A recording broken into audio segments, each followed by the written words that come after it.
In 1016, just weeks after dividing England with Knut the Great, the young king Edmund Ironside suddenly collapsed and died.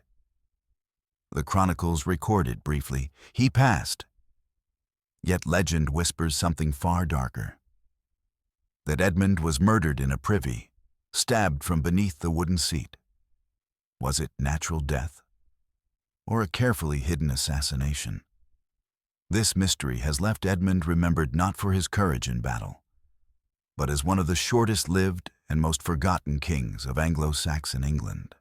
Edmund Ironside was born around the year 989, the son of King Ethelred, known to history as the Unready, and his wife Elfgifu of York. From the very beginning, his destiny was tangled with the fragility of the English crown. His father's reign was marked by weakness, hesitation, and devastating raids by Viking forces that left the kingdom scarred and humiliated. To many of his contemporaries, Ethelred embodied indecision. He bought peace with money, paying vast sums of Danegeld to the invaders, rather than confronting them with courage. Edmund grew up under this shadow of failure, but he did not inherit his father's temperament. Chroniclers and later storytellers describe him as bold, determined, and possessed of a soldier's spirit. While his father sought safety behind walls and coin, Edmund was drawn to the clash of weapons and the cries of battle. He was not a prince groomed for courtly ceremony. Instead, he carved a reputation for himself as a warrior, closer to the men who swung axes and raised shields than to the priests and courtiers who whispered in the royal hall. This difference would define his life. Edmund was never meant to be king. He had older brothers, and in the chaos of Anglo-Saxon succession, many paths seemed possible. Yet the storms of fate struck one after another. Deaths within the royal family, betrayals, and the endless Viking wars gradually pushed Edmund closer to the throne. By the time his father's grip on power faltered, England needed someone who could not only wear a crown, but also wield a sword. He was young, but he carried himself with a confidence that made men follow. Unlike Ethelred, Edmund inspired loyalty among the thengs and warriors of Wessex, the very heartland of the Anglo-Saxon kingdom. To them, he seemed not merely a prince, but a leader forged in fire. The burden of being the reluctant heir fell heavily upon him. Yet he shouldered it with a stubborn strength that would later earn him the name Ironside. The nickname Ironside did not come from courtiers seeking flattery. It was born on the battlefield. In the desperate year of 1016, as the Danish tide under Knut surged against England, Edmund emerged as a figure of defiance. Time after time, he stood in the shield wall, not behind it. Chroniclers record that he fought in the front ranks, shoulder to shoulder with common warriors, his sword rising and falling in the chaos of battle. This was not the conduct of a cautious king, but of a man determined to prove that England would not be surrendered without blood. At Penselwood, at Schurston, at Brentford, wherever the Danes pressed, Edmund appeared. His presence was not just symbolic, it was visceral. Soldiers claimed that his very endurance gave them strength. To see their king drenched in sweat and dirt, refusing to yield even when wounded, was to glimpse hope in a season of despair. The epithet Ironside captured this image perfectly. It evoked not only the hardness of his armor, but the unbreakable spirit beneath it. He fought like a man whose body was made of iron, whose will could not be bent. And for a brief moment in England's darkest hour, it seemed possible that one man's courage could hold back an empire. Yet Edmund's valor was also his curse. His determination kept the war alive, dragging his people through more battles, more bloodshed, more ruin. Where his father had been accused of cowardice, Edmund risked being accused of recklessness. But to the men who followed him, He was the only leader who had not abandoned them. In the Song of Steel and the Clash of Shields, Edmund Ironside became more than a king. He became the embodiment of resistance itself. The year 1016 was a whirlwind of blood and steel. In less than 12 months, England became the stage for a relentless series of clashes between Edmund Ironside and Cnut's invading forces. Each battle seemed to test not only the strength of armies, but the endurance of the young king himself. At Penselwood, Edmund rallied his men against Danish raiders who struck deep into Wessex. Though the ground was uneven and the enemy fierce, Edmund's courage set the tone. His warriors fought as if their very homeland was bound to their swords. The battle was indecisive, but it proved that England would not bow without a fight. Then came Sherston, where the two forces locked in a brutal contest that lasted for 2 days. Chroniclers speak of shield walls shattering, of the English holding their ground until exhaustion and numbers forced them back. Yet even in retreat, Edmund's reputation grew. He was not a king who abandoned the field, but one who bled with his men. At Brentford, his forces clashed again, and though he gained a momentary victory, the river crossing claimed many lives. And finally, at Asandun, the decisive battle unfolded. Betrayal poisoned the English lines. Edric Streona, a notorious turncoat, deserted at the critical hour, leaving Edmund exposed. The English shield wall crumbled, and the Danes pressed their advantage with merciless force. It was a catastrophe.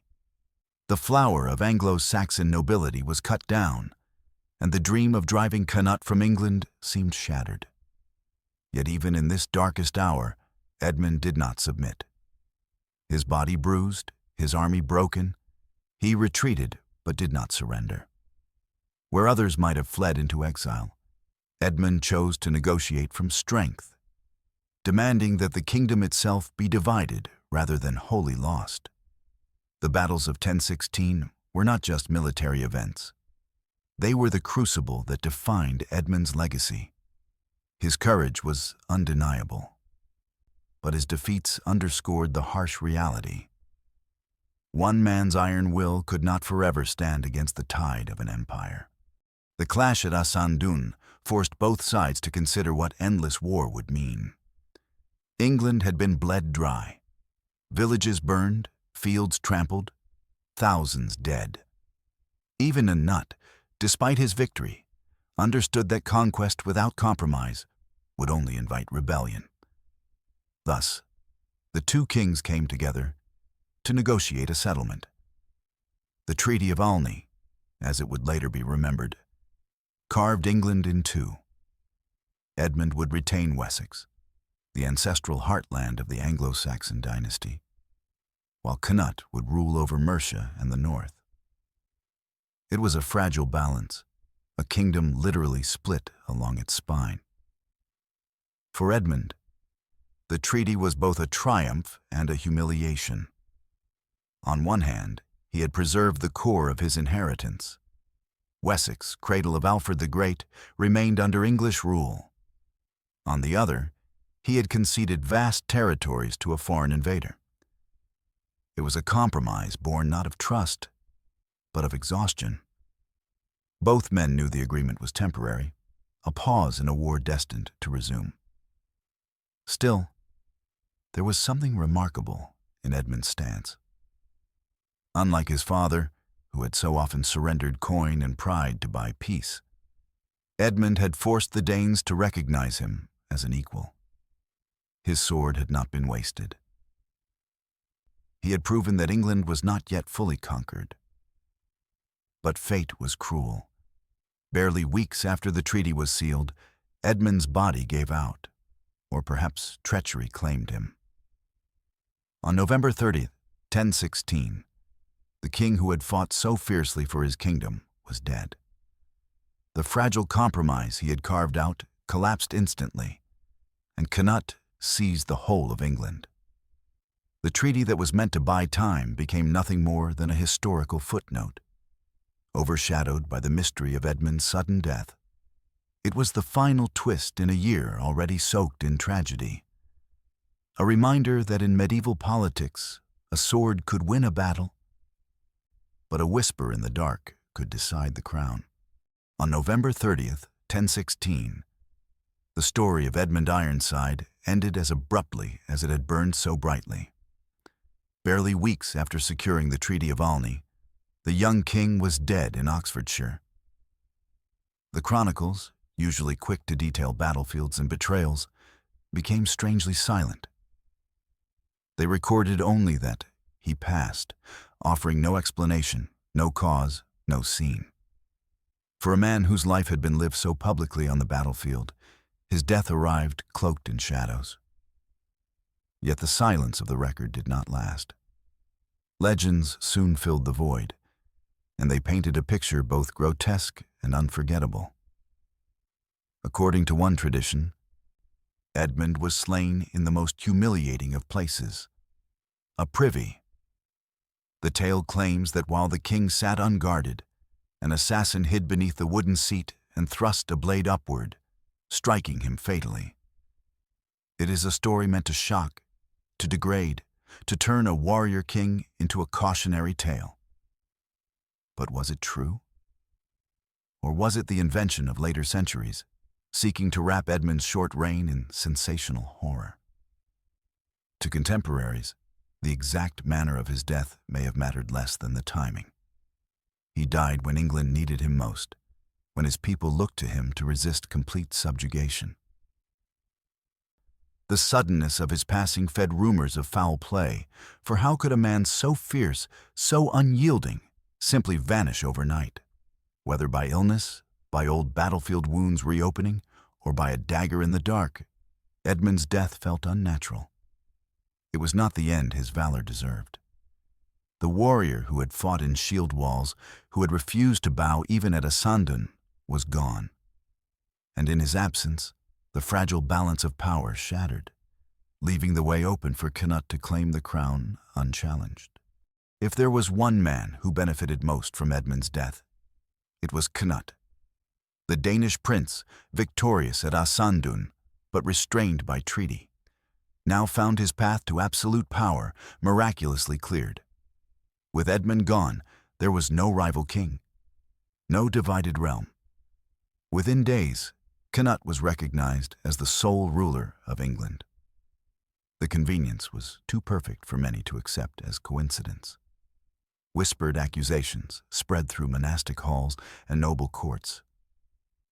Had Cnut arranged the assassination? Was Edmund's privy death not a grotesque legend, but a carefully planned elimination? In the politics of the early Middle Ages, assassination was hardly unknown, and the throne of England was a prize worth any crime.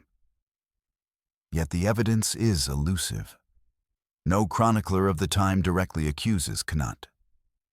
The Anglo-Saxon Chronicle, so often filled with detail, simply notes Edmund's passing.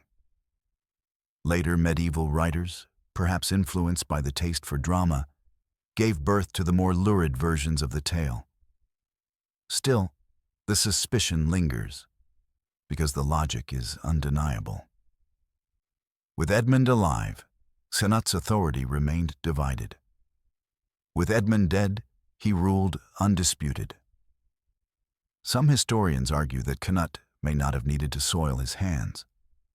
Edmund's body had been battered in battle, his wounds deep. Disease, infection, or sheer exhaustion could have claimed him. Yet the timing, so swift after the treaty, so advantageous to Cnut, remains unsettling. History rarely offers such clean outcomes without hidden hands guiding them. Whether or not Cnut ordered it, the perception of foul play became part of the legend. Edmund Ironside's name would forever be tied not just to courage in battle, but to whispers of betrayal in the shadows. For a king who fought like iron, it was a cruel fate to be remembered as a victim of the knife in the dark.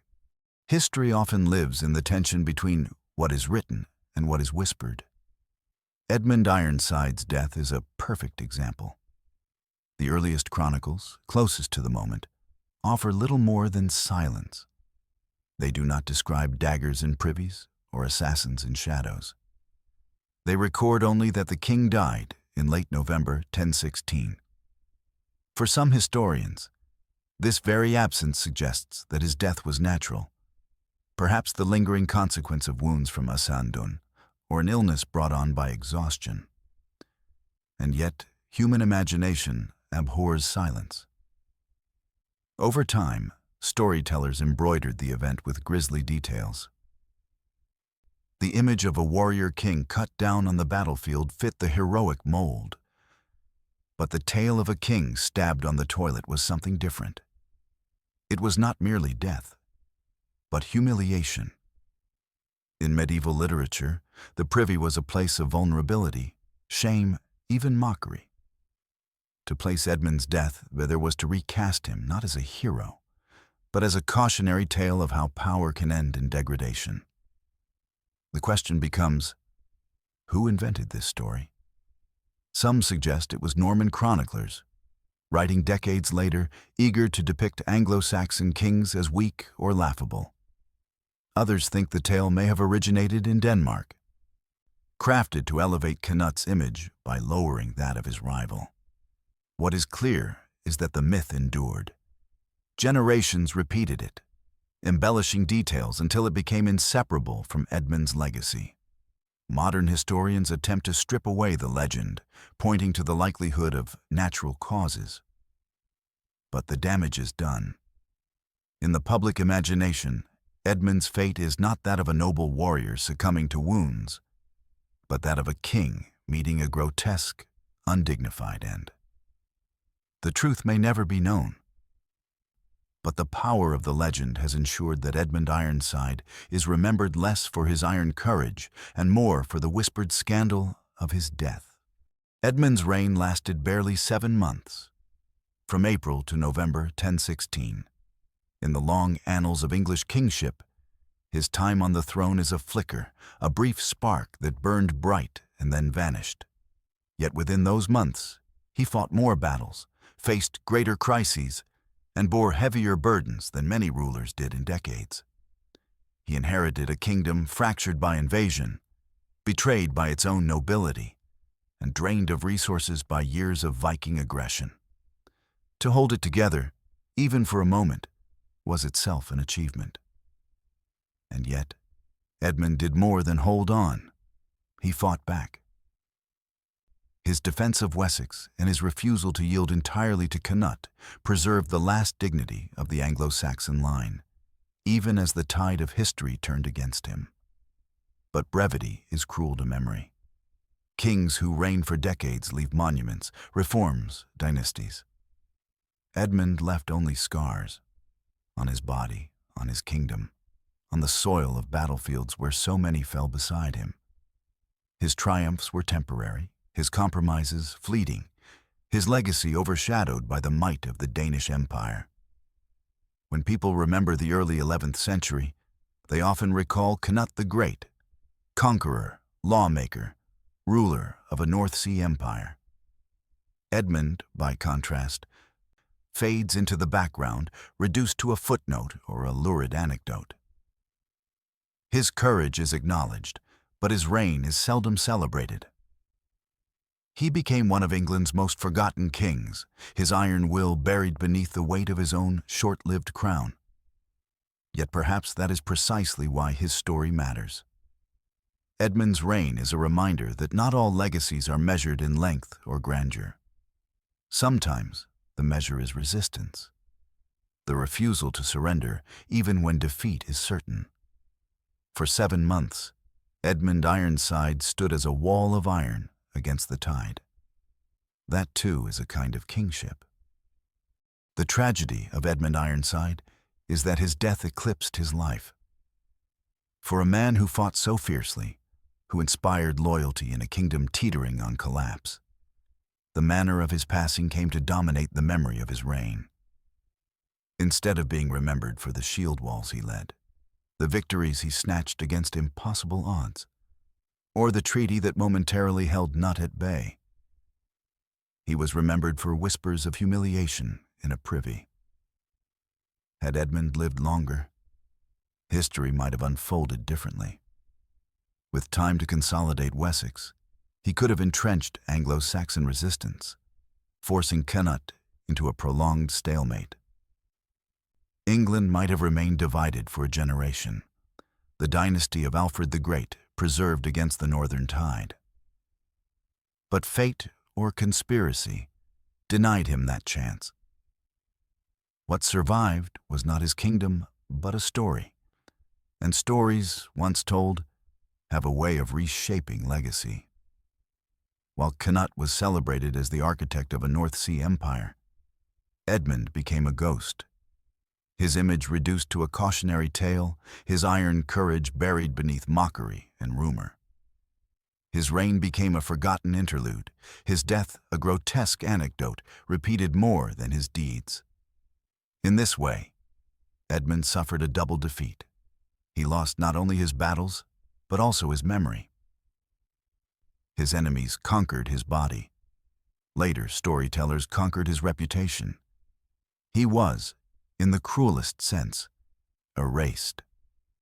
For a king who had fought so hard to resist erasure on the battlefield, this final irony was perhaps the harshest wound of all. And yet, even in obscurity, there lingers something haunting about Edmund Ironside. His reign may have been brief, his victories temporary, his death clouded in rumor, but his defiance stands as a symbol. He was the king who would not yield, the warrior who fought until his last breath, the ruler who carried the burden of resistance in England's darkest hour. His nickname, Ironside, has endured where his reign has faded. It captures the essence of his character, unyielding, unbreakable, even when surrounded by betrayal and despair. To later generations, it is less important how he died than that he stood unflinching in the face of overwhelming odds. He became a reminder that courage can burn even in the briefest reigns, that resistance has meaning even when it fails. In the grand sweep of history, Edmund was overshadowed by Connaught, by the Norman conquest, by the kings who came after. But to those who look closely, his life is a mirror reflecting the fragile nature of power. Thrones can be shattered in months, reputations destroyed by rumor, and courage buried beneath silence. Edmund Ironside's story is not one of triumph, but of tragedy. Yet in that tragedy lies his strange immortality. He lives on not as a great conqueror, but as a fallen warrior, an iron will broken too soon. And in that image, blurred by legend and sharpened by loss, he remains one of the most haunting figures of Anglo-Saxon England. A king who lived to fight and who died to be forgotten.